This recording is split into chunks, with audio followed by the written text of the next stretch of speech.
Now, you know, I like looking at older footage, and I like to link this older footage to today.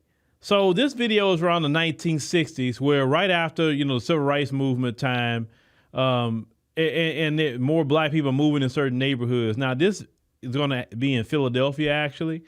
Two things. I want you to hear exactly how they speak, and I want you to hear the price of the homes back then. And could you imagine the price of the homes being that today? Let's go ahead and check that out. The Negro can prove to the white man that he can live like the white man, then we will accept them. And the only thing that scares me is the neighborhood all getting bad. And if we ever wanted to sell, naturally your house depreciation is colored get in. If they move in, the next step we have to accept is intermarriage. We can be sociable with them in work. We can get along with them and joke with them. Sure. But when we leave our job and we're on our way home, we want them to go in their direction, and we can go in ours. Homes in this Philadelphia suburb sell for $10,000 to $11,000, and the people of Fallcroft call them their dream houses. Until recently, it was all white. Then, Horace Baker, his wife, and little girl moved in.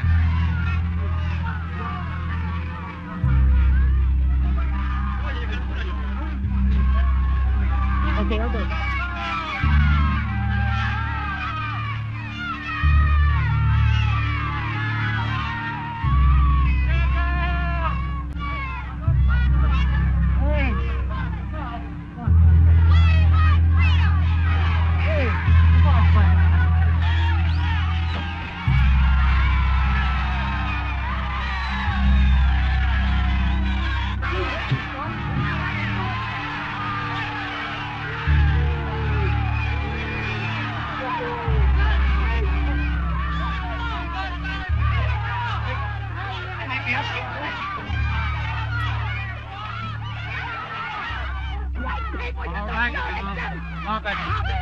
It sort of just seems like a nightmare because you were only trying to move into a home in which you'd purchased, and that you weren't trying in any way to interfere with anyone else's life or their property. They could have moved in 6 o'clock in the morning. They just got in there without anybody seeing them. But they waited till 5 o'clock at night. Early in the morning, they could have just snuck in there. Why didn't they do that? Well, they're pushing too hard. They're pushing the white people too hard, and something's got to be done. The newly appointed block captains of Delmar Village meet. Their purpose? To keep the people of the village informed and freeze out the Bakers. No white in Fallcroft has spoken out in defense of the Bakers. We always fight when our backs are against the wall. I work with colored people. They're wonderful. I think they're great. I mean, the people working for me, but I can't see them living on my doorstep because they have proved nothing to me.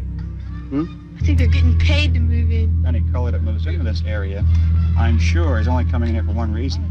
That's to bust the neighborhood down, discourage the white person, stop the whites from moving into the area, and hope that it'll be converted to a Negro integrated development. Ask not what your country can do for you, but ask what you can do for your country. What have the Negro race done for their country since 1960? I don't know, but we've done a lot. We have done an awful lot.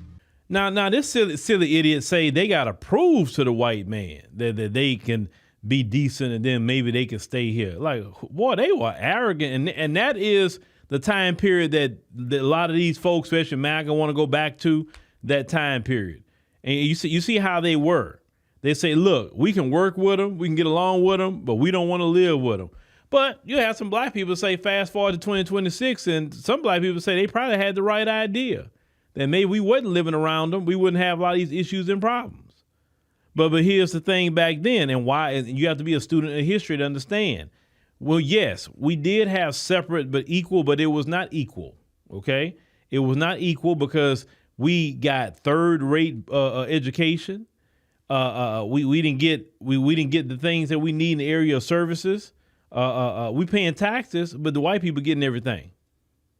And so they thought that, well, you know what? If white people getting it, we just gonna go over there with the white folks then. That's really what it was. It's not that black people at that time period just want to live with the white people. That's not what it was at all. No. Black folks wanted just to get the resources. Now, if they would have came up with, look, black folks and white folks, no, we're not gonna put you together, but we're gonna put a law that you have to have the exact same education, the exact same services, everything exactly the same, but you know, we're not integrating. trust me, black folks be like, okay, I'm cool with that. As long as we get federal laws put down on the books that we can't be put in the back of the bus anymore. We put in affirmative action so we get jobs, things like that. They would have had no problem with that. But the folks wanted our money, and they knew us being segregated, they wasn't going to get it because our money circled in the black community. But the houses, $10,000 to $11,000, could only you imagine. That's a down payment on a house today. That's crazy how they were paying those prices. And in that time period, everybody had a house. For the most part, they didn't have no apartment. Notice, look, black folks are moving in that neighborhood. They was getting their house. There's a lot of black folks today that can't buy a house. But these people have been the same. They don't change. They're not a progressive people at all. They are stuck on anti-black racism. That's proven still to this day. That's why I told you it's a culture. See, when I show you these older videos, we're pointing out the culture that they have. It is a culture. That's why they could talk like this in the 1960s and still say the exact same words in 2026 and have the same attitudes they had in 2026. It's because it's a culture. All those people in that video, they had kids, okay? And they passed down that ideology they had in that video to their children. And it's the same thing. They children had children. It's how ideology and culture's passed down. But I want y'all to see exactly, how they speak in relation to today. So when I tell you these people aren't never changed and they still the same, that's what I meant. They have never been for any kind of advancement for black Americans at all. That's why I kind of laugh at a black person that really believe them like that. I'm like, you're silly. Pay attention to history and how they treated us.